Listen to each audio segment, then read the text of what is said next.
반등하던 뉴욕 증시가 8월 소비자 물가 급등 뉴스에 털썩 주저앉았습니다.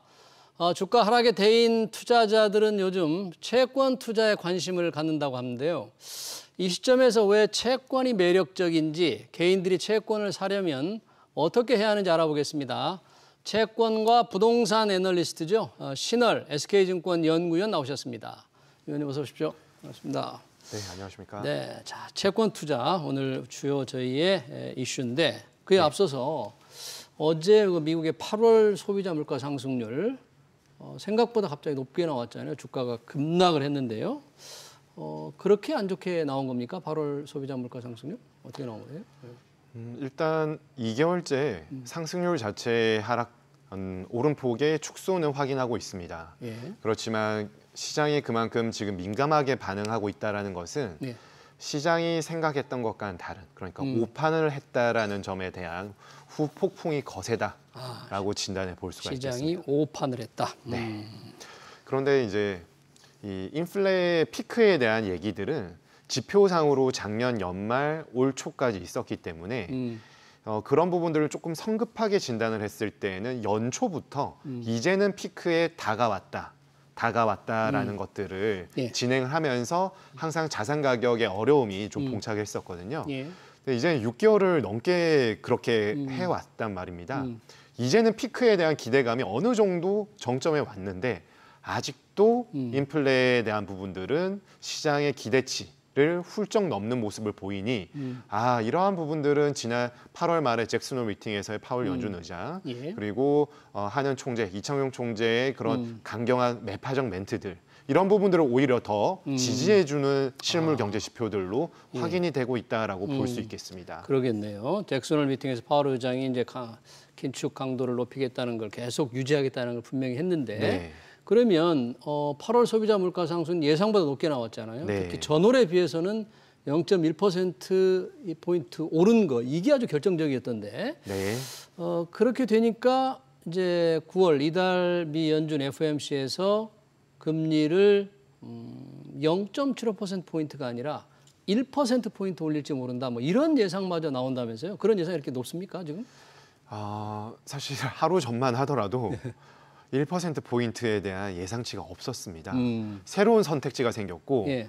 그 기존의 다른 선택지는 0.5%포인트죠. 50bp 인상이 여전히 남아 있었거든요. 예. 그런데 기존의 선택지는 사라지고 새로운 선택지가 나왔는데 예. 시장이 굉장히 불편할 수밖에 없는. 그리고 우리가 단어로만 지금 얘기하고 있는 자이언트 스텝의 다음 스텝이 울트라 스텝인데요. 울트라 스텝. 네, 1%포인트를 한 번의 회의에서 올리겠다라는 것이죠. 예. 이거에 대한 불안감이 한층 고조되었습니다.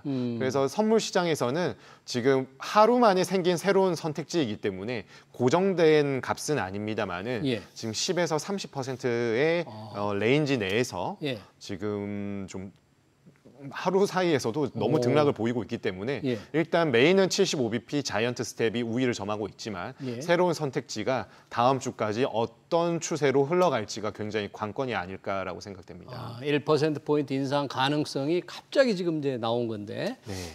이런 분위기 때문인지 지금 원달러 환율 오늘 뭐 1,490원을 지금 장중에 훌쩍 뛰었잖아요. 뭐 좀 진정되는 모습도 있던데 어떻습니까? 이게 뭐 1,300원 넘는 거 시간 문제입니까? 지금 어떻게 보세요?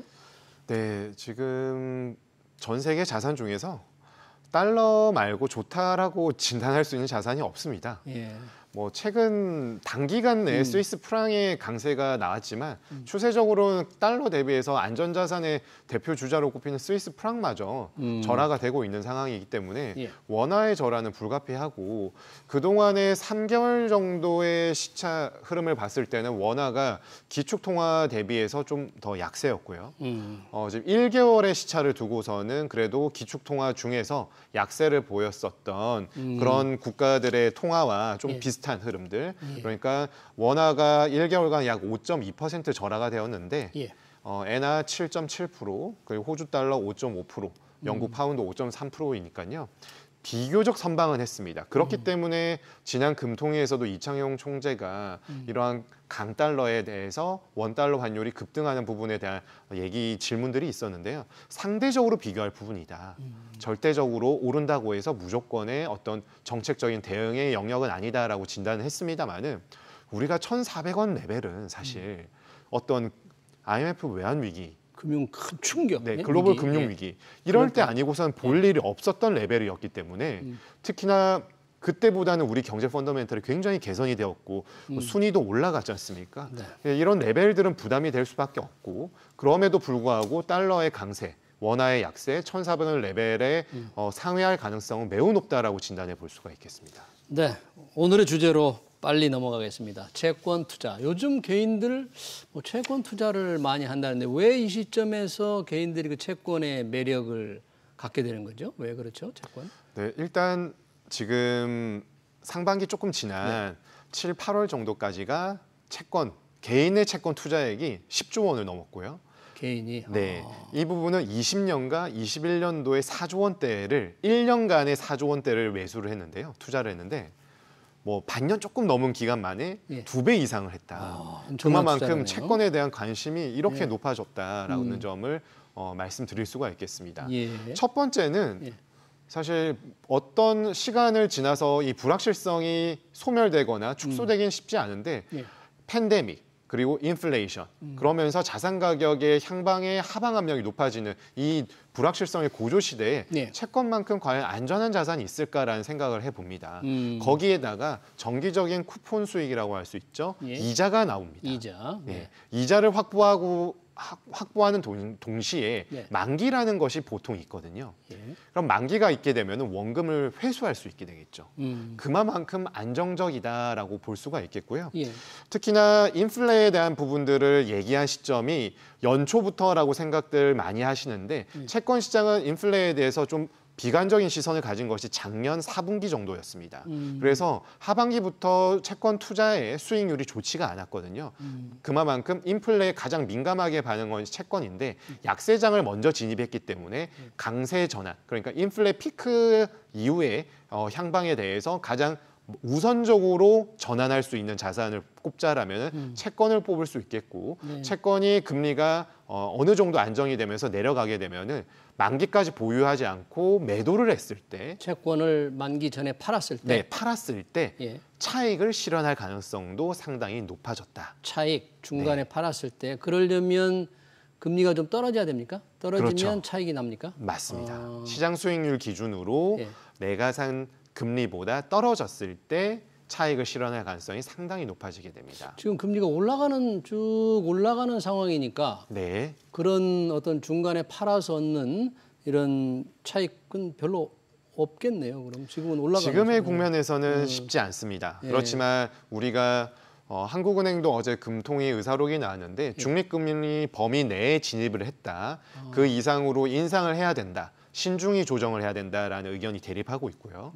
이번 다음 주에 예정되어 있는 FOMC에서 75bp 또는 100bp를 인상하게 되면은 3.25% 또는 3.5로 가게 되는데 우리가 일반적으로 생각하는 연준의 기준금리 인상 고점은 4% 내외로 지금 생각을 하고 있습니다. 그렇게 될 경우에는 이제 400m 육상 트랙으로 치자면 300m 이상은 달려왔다. 그러면 시장은 항상 선반영을 하기 때문에 인상 국면이 종료되기 이전부터 시장 금리는 이를 선반영해서 상승세에서 보합 그리고 하락세로 전환할 가능성이 높아질 수 있다라는 점에서 차익에 대한 기대감을 당면한 숙제이기보다는 조금 시간을 두고 대기해 볼 수 있다라고 말씀드릴 수 있겠네요. 보통 개인들이 채권을 그동안 이렇게 갑자기 많이 샀으면 그분들은 채권 이자 수익 한 어느 정도쯤을 기대한 거예요? 어느 정도쯤 채권 이자 수익, 쿠폰 수익률 기대하고 산 거예요? 그러니까 워낙 저금리 시대에서는 아무리 우량 채권, 우량 회사채를 사더라도 2%대, 3자라는 숫자를 보기가 어려웠었는데 일단 잘 아시다시피 한국은행 기준금리가 2.5%고 연말 3.0%까지 간다라고 컨센이 형성되어 있는 가운데 국고채 금리가 3% 후반위에 있습니다. 3% 후반. 네, 여기에 국고채 투자를 하시는 분들도 계시겠지만 기타 국공공사채나 회사채로 갈 경우에는 4%대를 훌쩍 넘게 되겠죠. 그래서 수익률 기준으로 4%대 기대할 수 있겠고요. 여기에서 수익률이라고 하면 발행 시장에서 발행되는 쿠폰 수익도 있겠지만 예. 채권 가격이 그동안 떨어졌지 않습니까? 기존에 발행되어 있었던 쿠폰은 뭐 만약에 2%다, 2.5%이지만 이를 저가에 매수를 하게 되면은 네. 세전 수익률 자체는 2% 중후반에서 4% 그리고 4.5%까지 올라갈 수가 있습니다. 네. 이건 상황마다 다르지만 예를 들어서 말씀드린 것이고요. 그러면... 저가에 사게 되면은 분자는 그대로인데 분모가 낮아지니까 수익률이 올라가게 되겠죠. 그렇기 때문에 여러 가지 측면에 있어서 개인분들이 이런 불확실성 속에서 그냥 가만히 투자만 해도 4% 이상은 받을 수 있다라는 생각들을 한다라면은 상당히 좀 매력적으로 다가오는 것이 지금 최근의 모습들이 아닌가라고 네. 볼 수 있겠습니다. 채권, 뭐 국공채는 안 그렇지만 회사채는 주식처럼 네. 회사가 만약에 잘못되면 네. 원금 회수가 안 되는 경우도 있죠. 네, 맞습니다. 그러면 어느 채권을 사면 안 돼? 어느 정도 등급, 신용 등급을 받아야 될 것 같은데 어느 등급 이상의 채권을 사야 돼요? 지금은 국고채 금리가 3% 후반이라고 제가 말씀드렸고요. 보통 이제 AA 마이너스를 기존의 안정적인 회사채 정도로 보고 있는데요. AA 마이너스요? 네. 1%포인트 정도 스프레드가 그러니까 리스크 프리미엄이 국고채 3년물 대비해서 얹혀지게 됩니다. 그럼 4% 중후반이 나오겠죠. 예. 이 정도면은 나름 괜찮은 수익률이라고 볼 수 있는데 보통 개인분들이 기존에 투자를 많이 했었던 등급은 트리플 A, 더블 A 밑에 싱글 A 단계이거나 또는 트리플 B 단계를 많이 했었습니다. 근데 트리플 B는 상당한 좀 리스크가 올라가게 되고요. 지금 단계에서는 더블 A도 4% 중후반이 나오니까 싱글 A 정도면은 4% 후반, 뭐 조금 유동성이 떨어지는 채권 종류별 그 투자처는 5%를 상회할 수 있기 때문에 이 정도의 수익률이라면은 상당히 좀 안정적으로 가져갈 수 있다. 디폴트 리스크를 상당히 경감시킨 상황에서 안정적인 이자 수익을 벌 수 있다라고 접근하는 것이 맞겠고요. 본인의 성향에 맞춰서 리스크의 등급을 좀 나뉘어서 접근하는 것은 반드시 필수적으로 유념하시면서 대응할 필요가 있습니다. 등급을 좀 보고 개인의 성향에 따라서 매입해야 될 텐데 채권으로 이득을 얻게 되면 세금은 어떻게 됩니까? 네, 많이들 물어보시는 질문이 되시는데요. 일단 가장 핵심은 이자 수익이 되겠죠. 이자 수익이. 네. 채권을 직접 사게 되었을 때는 이자 수익에 대해서는 그냥 일반적인 이자 수익으로 금융 우리가 예금을 해도 이자를 받지 않습니까? 분리과세하는 네, 15.4%를 떼게 됩니다. 근데 제가 좀 전에 말씀드린 것처럼 가지고 있다가 만기 이전에 팔아도 된다고 말씀드렸잖아요.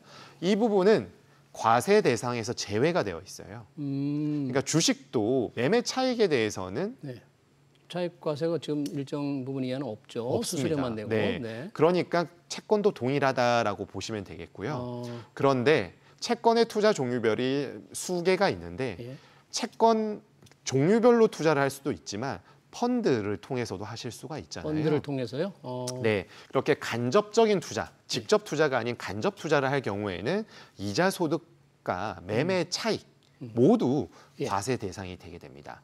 그리고 그래요? 한 가지 더 말씀을 드리자면은 잘 아시겠지만 이런 금융소득에 대한 부분이 2천만 원을 넘어가게 될 경우에는 금융소득 종합과세 대상이기 때문에 연 2천만 원 넘으면 이 부분 또한 참고하셔서 투자 전략을 세우시는 게 적절해 보입니다. 개인들이 아까 이게 직접 채권을 사는 경우 있지만 간접적으로 하는 경우도 있잖아요. 어떻게 사는 거예요? 간접적으로 한다는 것은? 간접적이라면 당연히 이제 마켓에 뭐 새로 출시하거나 기존에 거래가 되고 있는 부분들을 ETF를 본인 투자자 분께서 거래하는 플랫폼을 이용해서 하셔도 되고요. 펀드를 판매하는 대면이나 비대면 매체를 통해서 구입하셔도 매수하셔도 됩니다. 조금 이 소액 개인 투자자들 같은 분들이 있잖아요. 여유 자금이 지금 투자 자금이 적은 분들 이런 분들한테도 채권 투자가 조금 권할만 합니까? 그런 분들도 좀 뭔가 좀 돈이 많아야 할 것 같은 생각이 드는데요. 사실 부자분들이 굉장히 투자 손실에 대한 부분이 강한 스탠스를 가지고 계시기 때문에 채권 투자를 많이 하셨죠. 그렇지만 지금 같이 불확실성이 고조되고 있는 시점 그리고 기준금리가 인상이 되면서 금리의 레벨들이 계속 우상향되고 있을 때에는 수익률에 대한 관점이 굉장히 필수적이지 않을까라고 생각을 됩니다. 예. 그러니까 기본적으로 어떤 현금을 투자 대상을 통해서 수익을 실현하고자 할 때 예. 1%가 본인의 기준인지 10%인지에 대한 판단을 하기가 어렵지 않습니까? 네. 이런 부분들을 채권을 통해서 할 수가 있는 거죠. 그러니까 뭐 금융 용어로 말씀드리면은 예. 요구 수익률을 최소한 어느 정도로 잡아야 될까? 그리고 나는 요구 수익률에서 조금 더 리스크를 지더라도 기대 수익률을 조금 더 높이고 싶다. 나의 목표를 달성하기 위해서는 이 수준보다 조금 더 높은 수익률을 달성해야 된다라고 생각을 하는 것들은 기대 수익률이라고 하는데요. 막연하게 세우는 것보다 예. 채권 투자의 수익률 관점에서만큼 이 수익률을 확고히 잡을 수 있는 것은 없다라고 말씀드릴 수가 있겠고요. 예. 거기에다가 워낙 불확실성이 높기 때문에 투자 자산을 다변화하면서 대응을 할 수 있는 좀 환경을 갖추는 것은 지금과 같은 환경일수록 더 필요한 부분이 아닌가라고 생각을 해봅니다. 이렇게 불확실성이 클수록 필요하다. 네. 어떤 수익률, 작은 수익률이라도 좀 확실하게 챙기는. 네. 그런데 지금 주가가 많이 떨어져 있잖아요. 네. 장기적으로 보면 주가가 좀 많이 오를 것 같고 채권은 금리가 이제 좀 더 오른다고는 하지만 뭔가 좀 어느 정도 많이 올라 있는 것 같고. 네. 그래서 채권보다는 주식이 장기적으로 유리하지 않을까 뭐 이런 생각도 해보는데 그건 조금 어떻게 보세요? 그러니까 재무제표, 예. 재무 상태표 기준으로 보게 되면은 채권은 부채의 개념이고요. 주식은 에쿼티의 개념이지 않습니까? 예. 당연히 리스크가 낮은 것은 채권이고 높은 것은 에쿼티, 주식입니다. 그러면 리턴에 대한 기대 수익률 또한 말씀하신 대로 주식이 높을 수밖에 없다. 예. 그렇지만 뎁에 대한 투자는 그만큼 원금을 회수할 수 있고 안정적인 이자 수익을 확보할 수 있다는 측면에서는 상호 보완적인 부분이지 어떤 것들이 열이하다, 우위하다라고 판단하는 것은 다소 조금 편향적인 판단으로 생각해 볼 수 있는 여지가 있지 않을까라고 생각해 봅니다. 네, 잘 알겠습니다. 시장의 불확실성이 클수록 투자자들의 관심이 높아지고 있는 채권 투자 방법 잘 들었습니다. 지금까지 신월 SK증권 연구위원이었습니다. 고맙습니다. 고맙습니다. 네.